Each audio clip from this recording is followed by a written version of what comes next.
V prvem predavanju bo govora o biblijskih temeljih znanosti. Torej, kako Biblija daje osnovo za današnjo znanost.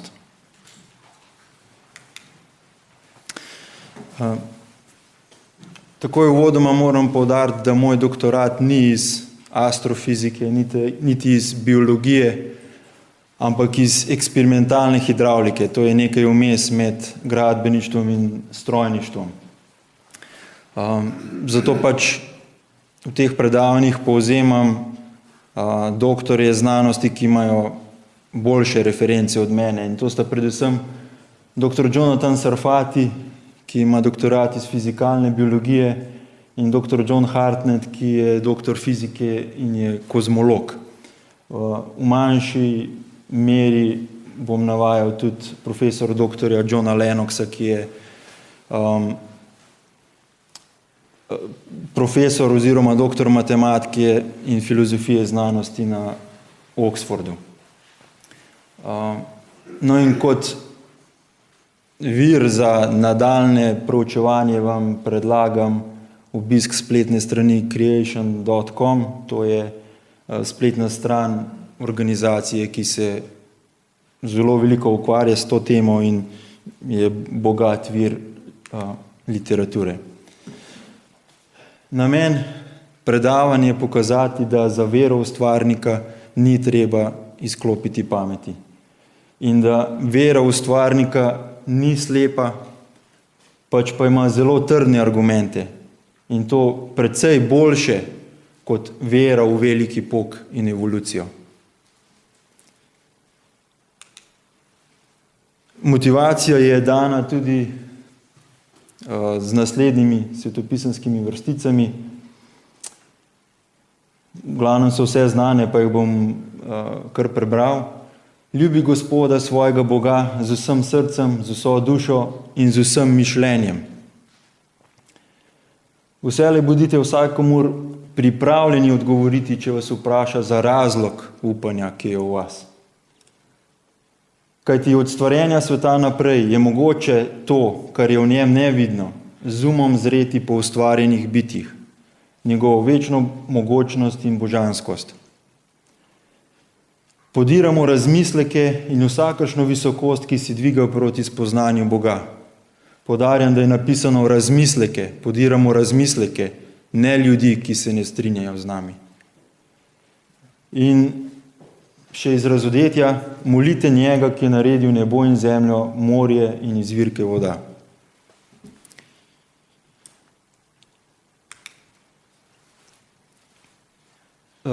Najprej bomo preleteli osnovne pojme.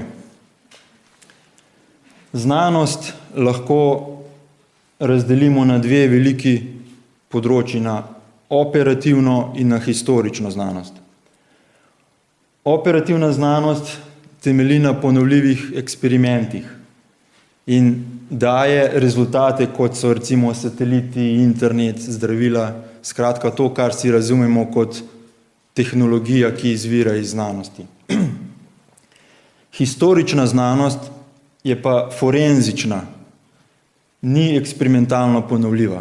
Forenzična pomeni, da iz zdajšnjega stanja sklepa na to, kaj se je zgodilo v preteklosti. Zelo tipičen primer historične znanosti je prav evolucija. Evolucija je v bistvu trditev o zgodovini. Poudarjam, da veliki pok, evolucija in božje stvarjenje niso eksperimentalno ponovljivi. Nič od tega se ne da ponoviti eksperimentom. In še to, da znanost ne more odgovoriti na osnovna filozofska vprašanja. Znanost ne more odgovoriti na vprašanja, ki vam jih lahko zastavi povprečen 7-letnik. Podatki. Nobeni podatki ne govorijo sami zase. S podatki so mišljene meritve in vsake meritve je treba interpretirati, se pravi razložiti. In težava je v tem, da iste podatke lahko interpretiramo na povsem različne načine. Zagovorniki evolucije in zagovorniki stvarnika uporabljajo iste rezultate meritev, a jih interpretirajo povsem drugače. Torej, imamo ene in iste meritve, doktorji znanosti, ki zagovarjajo stvarnika, jih interpretirajo v luči tega, da so dokaz za stvarnika, doktorji znanosti, ki pa so ateisti, pa zagovarjajo, da so dokaz evolucije oziroma velikega poka. Torej, poudarjam, meritve, podatki so eni in isti za oba nasprotujoča si pola. Samo razlage so druge. Samo, seveda, narekovajih. Življenjski nazor. Interpretacija podatkov je odločilno odvisna od posameznikovega življenjskega nazora. To je od njegovega pogleda na svet. Življenjski nazor je v bistvu sistem osnovnih predpostavk, neke vrste operacijski sistem. Brez teh predpostavk ni nobenega racionalnega premišljevanja. Nobeno premišljevanje se ne more izpeljati, ne da bi bile na začetku določene osnovne predpostavke. Vsaj ena osnovna predpostavka mora biti na začetku slehernega premišljevanja. In te predpostavke so izhodišče in hkrati tudi okvir premišljevanja. Zelo pomembno je pa to, da bistveno vplivajo na zaključke, do katerih pridemo tekom izpeljave, torej tekom premišljevanja. Gre za to, da bodi si verjamete v stvarnika, bodi si verjamete v veliki pok in evolucijo, bodi si verjamete v vse našteto, bodi si verjamete, da ne morete verjeti ničesar, ampak v vsakem primeru verjamete v nekaj ali nekoga. V vsakem primeru imate vsaj eno začetno predpostavko.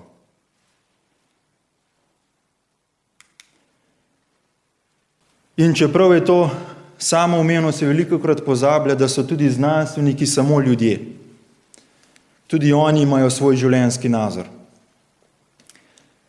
Lahko jih razdelimo v dve zelo veliki skupini, to so materialisti in teisti.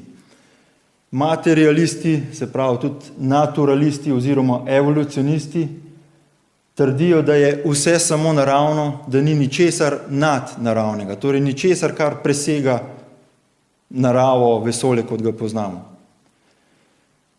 V bistvu trdijo, da lahko vse izpeljemo iz niča, da so za vse odgovorni materija oziroma energija, čas in naključje. Torej, da se iz kombinacije teh dejavnikov da izpeljati vse. In za njih je značilno, da zagovarjajo uniformitarizem, to je ideja, da je vse že dolgo tako kot danes. Teisti oziroma kreacionisti pa zagovarjamo, da je stvarnik ustvaril vesolje in ga tudi vzdržuje. Trdimo, da je na začetku stvarnik, torej njegova inteligenca, informacija, volja, in da je to izhodišče za izpeljavo vsega. Nadalje zagovarjamo, ali pa, do tega še pridemo, kreacionistov je več vrst, ampak Biblija govori o nedavnem stvarjenju, torej o stvarjenju pred približno 6000 leti, če sledite rodovnikom, ki so tam zapisani, govori o padcu, o greh in o globalnem potopu. Pri izbiri življenjskega nazora imamo dve opciji. Prva je, da Bog je in je stvarnik, kot poroča Biblija. Druga varianta je, Boga ni, vse skupaj je plod velikega poka in evolucije. Tretje možnosti v bistvu ni. Obstajajo različne variante, ampak so v glavnem variante teh dveh opcij. In ker tretje možnosti v bistvu ni, je argument proti evoluciji dokaz za stvarnika in obratno. Seveda se je tudi na tem področju zelo razmahnilo tako kompromisno premišljevanje v smislu, da se pokombinira tako imenovanega boga vrzeli, ta bog je z malim b, da se pokombinira boga vrzeli, veliki pok in evolucijo. To je, kot bo pokazano, slaba znanost in še slabša teologija. Dejstva. Evolucionisti radi pravijo, da ker smo mi tu, sta veliki pok in evolucija neovrgljivo dejstvo. Dejstvo je, da smo mi tu. Razen, če se hočete pogovarjati o tem, da je vse iluzija in take stvari pripeljejo ponovadi na kakšne zaprte oddelke, no, ne moram drugače reči. Skratka, dejstvo je, da smo mi tu. To, da veliki pok in evolucija sta samo možni in ne edini razlagi tega dejstva. Pa tudi neovrgljivi nista. Po tej isti logiki bi lahko rekli, ker smo mi tu, je stvarnik neovrgljivo dejstvo. No, položaj evolucije se velikokrat utrjuje na povsem politične principe, velikokrat se uporablja argument moči namesto moči argumenta. Prebral bom nekaj takih značilnih argumentov. Vsi pravi znanstveniki izjavljajo, da je evolucija dejstvo. Kreacionisti svoje argumente dobivajo iz Biblije in se bojijo soočiti z resnico. Kreacionizem je samo verska doktrina. Stvarjenje je bilo že davno izpodbito. Vsak verjame v evolucijo, torej mora biti resnična. Z napredovanjem znanosti se bodo pojavili še dodatni dokazi za evolucijo. Kar je v naravi videti kot načrtovano, je le utvara. Kreacionistični argumenti ne dokazujejo ničesar. In še zadnji, ta je pravzaprav najbolj prepričljiv. Tega izpita ni mogoče opraviti ali pa te službe ne morete imeti, če ne verjamete v evolucijo. Take stvari pač se dogajajo. Ne vem, koliko v Sloveniji, po svetu vsekakor se. Ob tem se pozablja, da so bili nekateri največji znanstveniki, kot sta bila recimo Newton in Maxwell. Ti znanstveniki so bili zagovorniki stvarnika. In Newton recimo je več napisal o stvarniku kot o fiziki.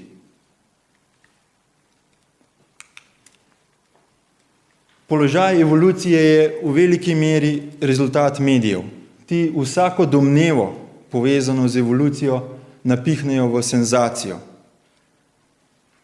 Evolucija je dejstvo, tudi če kdo dokaže nasprotno, velja v medijih. Nekaj nedavnih primerov, naslovov, ne bomo šli v detajle, nekaj bo omenjeno tudi v kasnejših predavanjih. Evolucija se odvija pred našimi očmi. Potem življenje so sintetizirali v laboratoriju. Ali pa dobesedni naslov, nasini znanstveniki so dokazali, da je življenje izven Zemlje mogoče. Nič od teh naslovov ni res.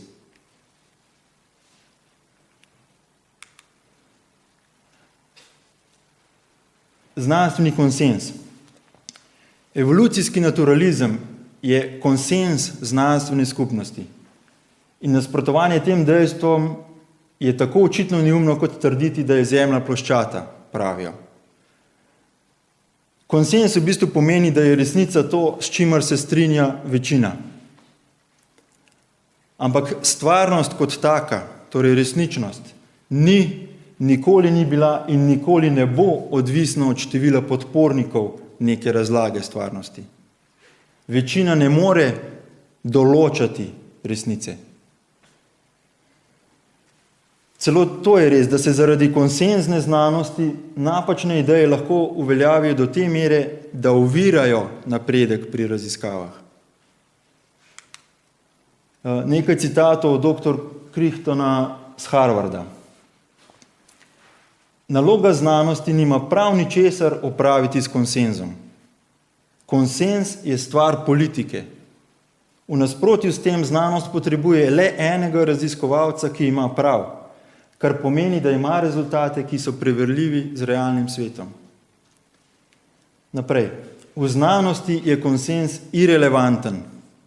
Relevantni so ponovljivi rezultati. Naprej. Trditev o konsenzu se upeljuje samo tedaj, ko znanost ni dovolj trdna. Nihče ne reče, da je znanstveni konsenz, da je Sonce 93 milijonov milj stran, zato ker je to preverljivo dejstvo. Največji znanstveniki v zgodovini so veliki prav zato, ker se niso podredili konsenzu. No in nekaj primerov, Kopernik, Galilej, Pasteur, ki je ovrgel abiogenezo, Semmelweis, ki je upeljal higieno v klinikah, in zelo tipičen je primer tudi Wegenerja. Verjetno ste slišali za njegov koncept Pangeje, to je ideja, da so bili kontinenti nekoč enotno kopno. In znanstveni konsens je dolga leta, mislim, da okrog 50 let trdil, da gre za germansko psevdoznanost, da gre za Wegenerjev delirij. Geologi so svoje kolege začetnike dolgo opozarjali, da jih bo že najmanjše zanimanje za kontinentalne premike stalo kariere. Wegenerjevo teorijo so sprejeli šele po 50 letih, ko so starejši geologi pomrli in so mlajši začeli zbirati dokaze o širjenju morskega dna. No in znanstveni konsenz je zelo prisoten tudi v današnjem sistemu objave znanstvenih člankov. Če ne govorite pravih stvari, vam pač člankov ne objavijo, kar pomeni, da nimate financiranja za svoje raziskave, kar pomeni, da lahko zaprete štacuno.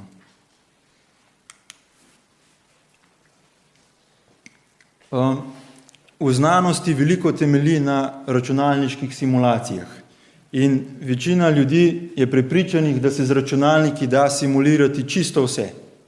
In to do te mere natančno, da če realnost ni skladna z računalniškim izračunom, potem se realnost kar zamisli nad sabo. Računalniki so sijajno orodje, ampak so še vedno samo orodje. In iz lastnih izkušenj vam povem, da so zelo resni problemi že v inženirstvu, kaj šele v kozmologiji in biologiji. Uporaben model mora opisovati pojav in mora dajati napoved pri spremembi vhodnih podatkov. Pri tem je problematično vsaj dvoje. Prvo je to, da iste meritve lahko opišemo z različnimi modeli, zato je treba natančno utemeljiti, katera rešitev je prava. In drugo, glavne parametre se izbere. Uporabnik modela določi, kaj je na začetku, kaj je na robovih in kako vse poteka vmes. Uporabnik določi začetne, robne pogoje, koeficiente, celotno zgodbo.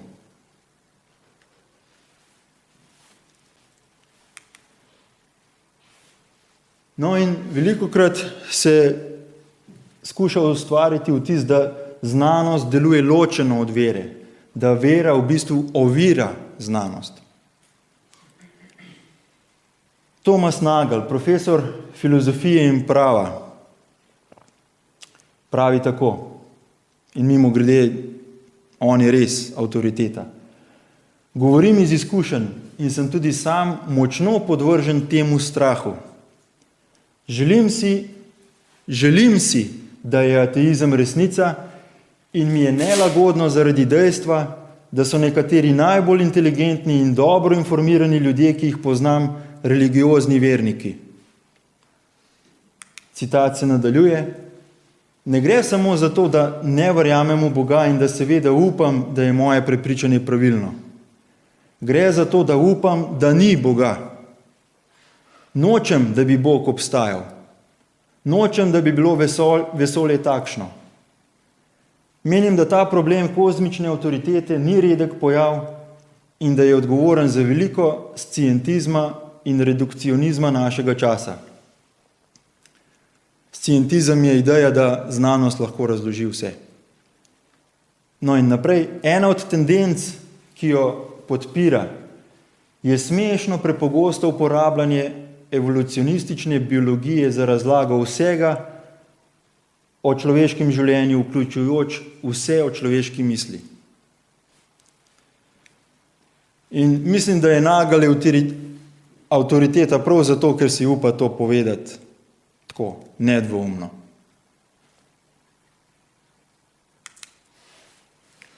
Rousseau, profesor filozofije in zoologije, ki je bil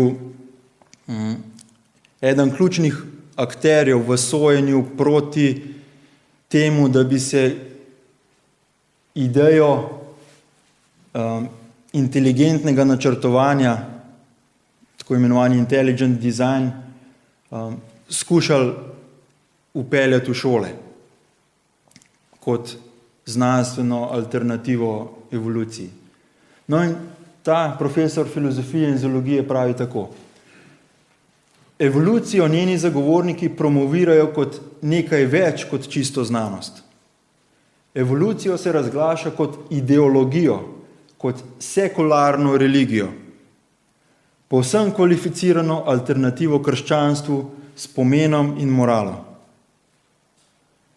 Sem zagrizen evolucionist in bivši kristjan, toda moram priznati, evolucija je religija. To je za evolucijo veljalo že na začetku in velja še danes. Evolucija je torej nastala kot neke vrste sekularna ideologija, eksplicitna zamenjava za krščanstvo.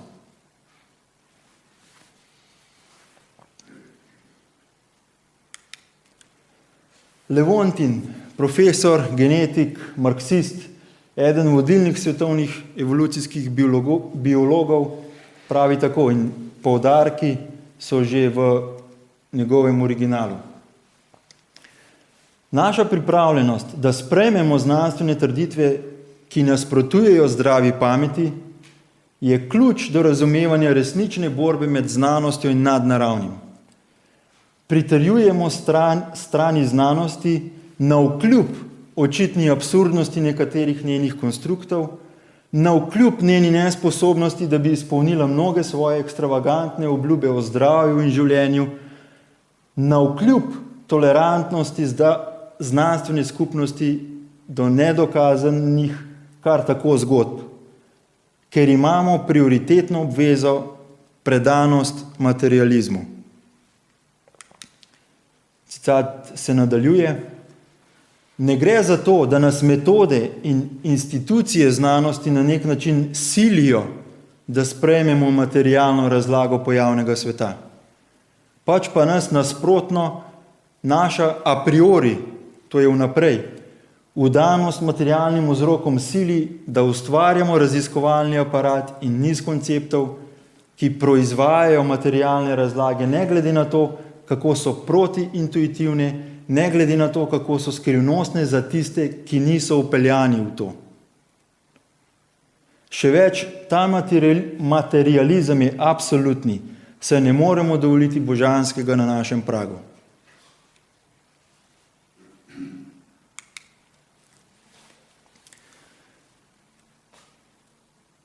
Dejstvo je, da je vera v biblijskega stvarnika omogočila vzpon znanosti.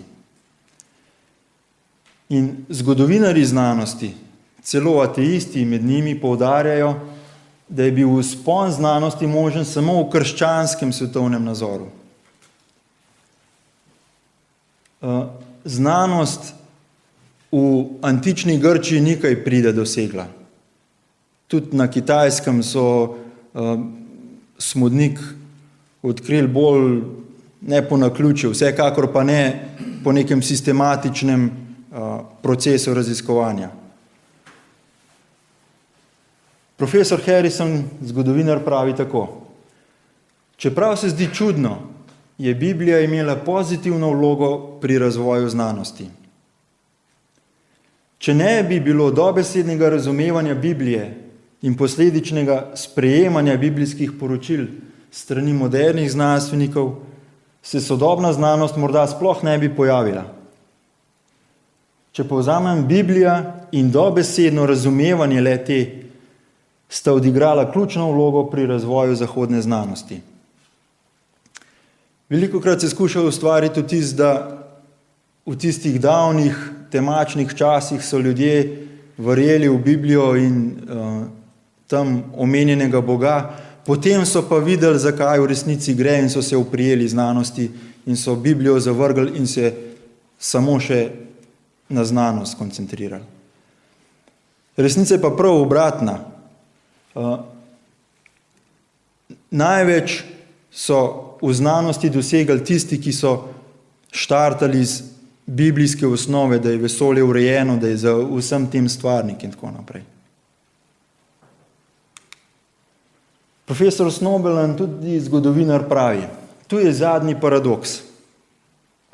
Nedavna dela o začetkih moderne znanosti so pokazala neposredno in pozitivno zvezo med oživitvijo hebrejske, dobesedne eksegeze Biblije v protestantski reformaciji in vzponom empirične metode v sodobni znanosti. Po domače, ko so začeli, oziroma kadar so Biblijo jemali resno, se je to odražalo v vzponu znanosti. Biblija podaja kar nekaj predpostavk, ki so ključne za operativno znanost. Te predpostavke so naslednje. Obstaja objektivna resnica, kot je recimo zapisano v Janezu 14. Tam Jezus pravi, jaz sem resnica. To pomeni, da relativiziranje ni smiselno, kot bomo pokazali. Druga predpostavka, vesolje je resnično, stvarnost ni iluzija. Z drugimi besedami, vse to, vi sami, vse okrog nas je resnica. To ni vaš privid, to ni vaša halucinacija ali pa moja. Naprej, vesolje je urejeno. 1. Korinčanom 14, Bog je Bog reda, ne zmešnjave.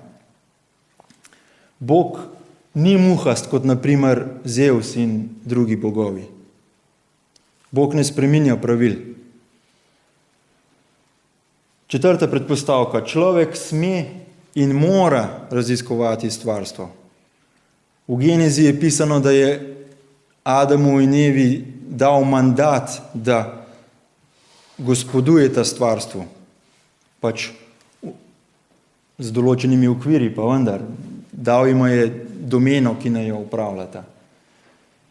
In še ena posledica tega je, da stvarstvo ni božanstvo, kot prikazujejo nekatere religije.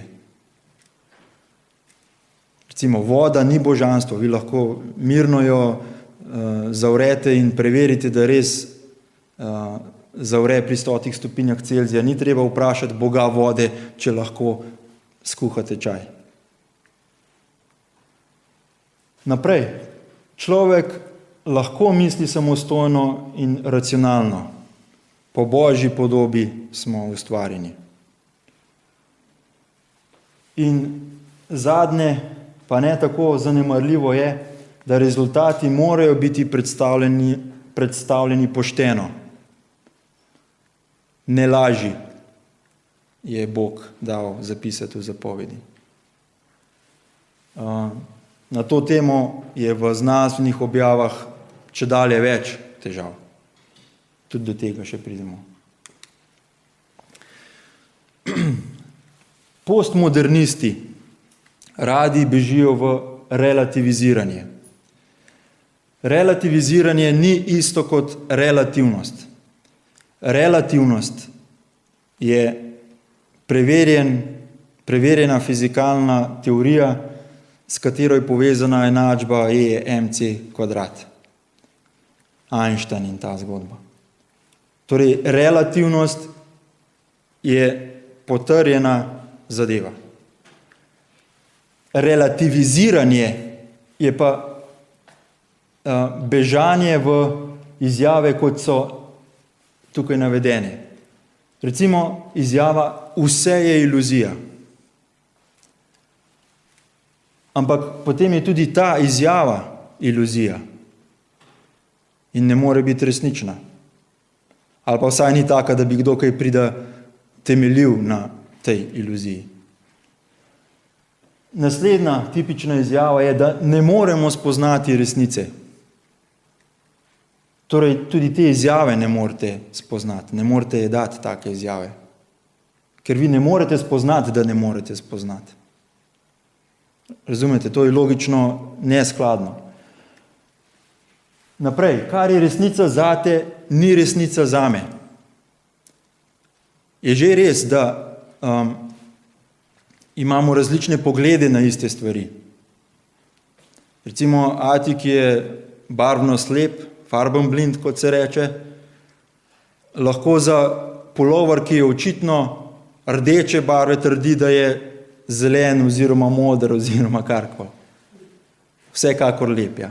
Poudarek je na tem, da določene stvari, da imamo različne poglede na ene in iste stvari. Ampak to ne pomeni, da kar je resnica zate, ni resnica zame. Obstajajo namreč zelo konkretne in zelo splošno veljavne resnice. Kdor tega ne verjame, naj se vrže skozi okno, pa bomo videli, če gravitacija za njega ne velja. Skratka, so stvari, ki objektivno veljajo za vse, neodvisno od tega, kaj si nekdo misli o tem.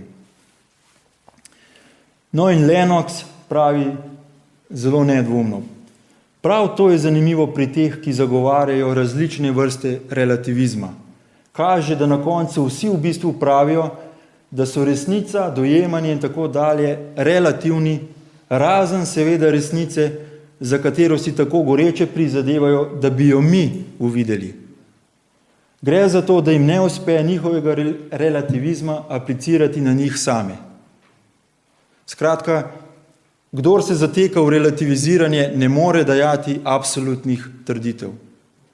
Kdor se zateka v relativiziranje in pravi, kar je resnica zate, ni resnica zame, ne more nikomur trditi, da je njegov koncept, njegova predstava, recimo o velikem poku in evoluciji, absolutno resnična.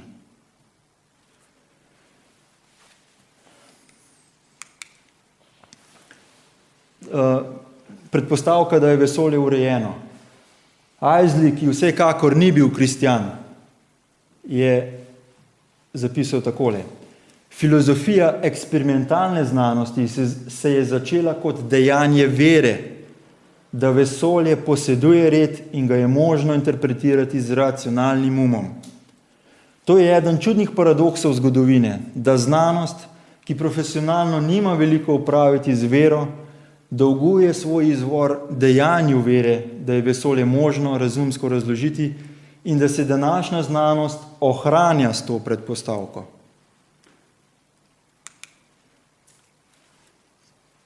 Evolucionisti se radi razglašajo za svobodomiselne, v primerjavi z nami zaplankanimi kreacionisti seveda.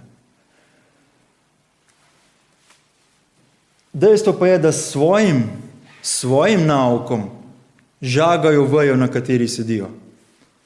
Evolucija namreč ne daje osnove za racionalno premišljevanje in torej tudi ne za pravo znanost. Gre za to, da če smo res samo razvite opice, kot uči evolucija, zakaj naj bi zaupali svojim opičjim možganom? Če je verjeti evoluciji, so ti možgani preživeli zato, ker so bili prilagojeni za preživetje in nikakor ne nujno za resnico in logiko. In če so možgani le skupek kemikalij, ki jih vsem določajo kemijski zakoni, kot učijo materialisti, potem evolucionisti ne morejo biti svobodomislni enostavno zato, ker ne morejo premišljevati svobodno in ne morejo imeti svobodne volje. Njihovi opičji možgani so determinirani s kemijskimi zakoni in to je to. To, da se jim zdi, da nekaj lahko svobodno odločajo, je po tem konceptu samo utvara.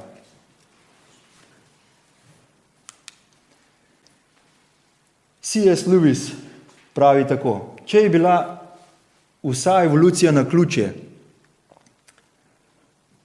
potem so vse naše sedanje misli zgolj naključja. Naključni stranski produkt gibanja atomov. In to velja za misli materialistov, kakor tudi za misli vseh ostalih. Toda, če so njihove misli, to je o materializmu in astronomiji, zgolj naključni stranski produkti, zakaj bi naj verjeli, da so resnične oziroma prave? Ne vidim razloga, zakaj naj bi eno naključje moralo dati pravilno poročilo o vseh ostalih naključjih. Z drugimi besedami, če v zgodbo vpeljujete naključje, vam hitro zmanjka trdnih temeljev za racionalno premišljevanje. No in že prej omenjeno, evolucija ne daje osnove za moralno ravnanje. Če je evolucija resnica, ni osnove za moralo. Če je evolucija resnica, bo pač zmagal tisti, ki je najbolj prilagojen na trenutne razmere, in to je to. Morala je za tiste neprilagojene v tem smislu. In tudi zato se na področju znanosti širi epidemija prevar. To so že dolgo nazaj priznavali celo najvidnejši sekularni viri. Prevare na področju znanosti so resen, globoko ukoreninjen problem. Je bilo ugotovljeno že leta 1986. In ta je zanimiv iz uvodnika v Nature.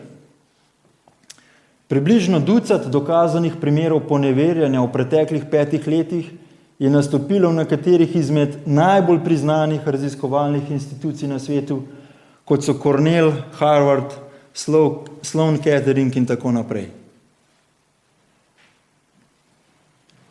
Da ne bi kdo imel občutka, da se recimo na Harvardu ali pa na Cambridgeu ne more zgoditi kakšna odmevna prevara.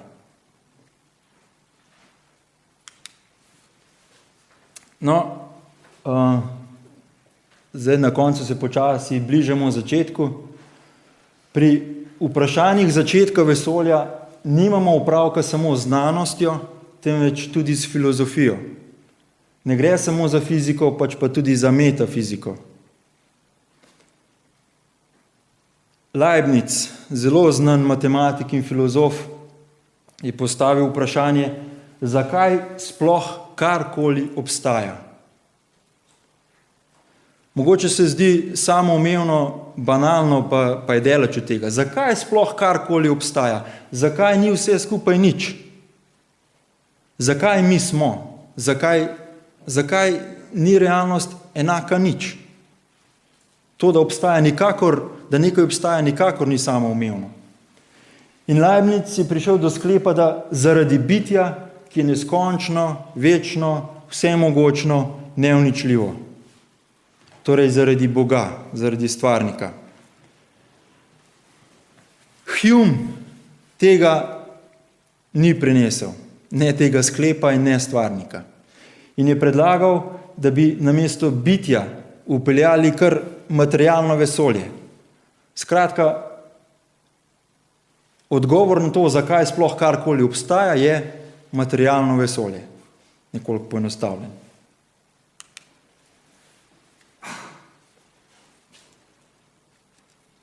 No in tukaj povzemam premišljevanje Craiga, ki pravi tako. Začnimo z vprašanjem, ali je vesolje večno ali ima začetek. Vesolje ni večno. Obstajajo dokazi o končni starosti vesolja. Nekaj bo o tem govoril v naslednjem predavanju. Skratka, vesolje ne obstaja od nekdaj. Vesolje je lahko staro 15 milijard let, ampak je staro teh 15 milijard let. Ni neskončno staro. Vesolje ni večno. Vesolje se je začelo. Se pravi, vesolje ima začetek. zaenkrat zadostuje, da sprejmemo, da ima začetek. Vseeno je, a je ta začetek veliki pok ali veliki Bog. V prvem koraku je bistveno to, da vesolje ima začetek. In zdaj ta začetek, ali je brez vzroka, ali ima vzrok. To, da nima vzroka, ne pride v poštev. Namreč nekaj, karkoli, ne more priti iz niča in po ničemer. Torej, vesolje ima začetek in ima vzrok. In ta vzrok mora presegati prostor in čas.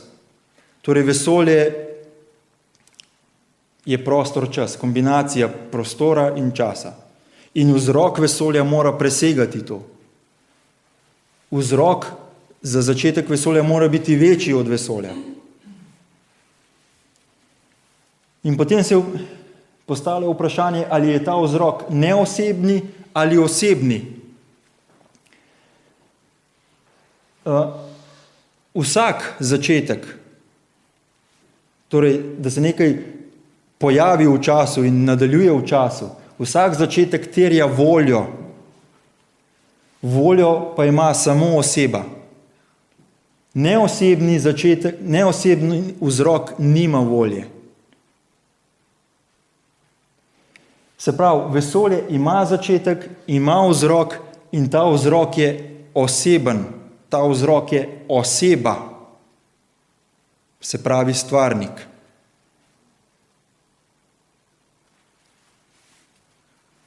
Bomo še nadaljevali v naslednjem predavanju.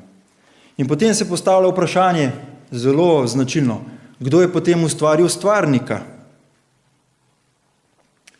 Kaj je vzrok pred stvarnikom? Imam občutek, da se ljudem zdi neumno, neznanstveno, če nekje, kot se reče, presekamo zgodbo s trditvijo, da se je vse nekoč začelo pri Bogu. Če vi nekomu rečete, ja, na začetku je bil Bog, tu potegnemo črto in to zadostuje, bojo rekli, ja, to pa ni znanstveno. Kakšno premišljevanje pa je to? Pri tem pa se pozablja, da tudi v naturalističnem nazoru se nekje preseka zgodbo. Le da je po njihovem tam namesto vsemogočnega stvarnika kar nič. Tudi naturalistični življenjski nazor vam ne pove odgovorov v smislu, ja, to je bilo pa toliko daleč nazaj, da vam ni nikjer treba presekati zgodbe. Nekje je treba. Zdaj samo vprašanje, katera razlaga je bolj utemeljena. Obstaja pa tudi zelo konkretno vprašanje na to, kdo je potem ustvaril stvarnika, torej kdo ali kaj je vzrok pred stvarnikom. Odgovor je ta, stvarnik ni ustvarjen in za svoj obstoj ne potrebuje vzroka. Gremo počasi. Vzrok svojega obstoja ima vse, karkoli, vse, kar se začne, to je vse, kar ima začetek v času, ima vzrok. Fizika pravi, fizika poudarjam, ne teologija, fizika pravi, da se je čas začel v začetku vesolja. Pred začetkom vesolja ni bilo časa. Čas je vezan na prostor in ko se je vesolje začelo, kakorkoli že hočete, se je začel tudi čas. Ampak takrat je stvarnik že obstajal. Se je on ustvaril prostor-čas. Bog je obstajal pred začetkom časa, pred začetkom vesolja. To pomeni, da stvarnik ne more imeti začetka v času, če je obstajal, preden se je čas začel. In da je stvarnik nad prostorom in časom. In ker stvarnik nima začetka v času, ni bil povzročen. nima vzroka, ni vzroka pred stvarnikom. Je pa stvarnik prvi vzrok vsega.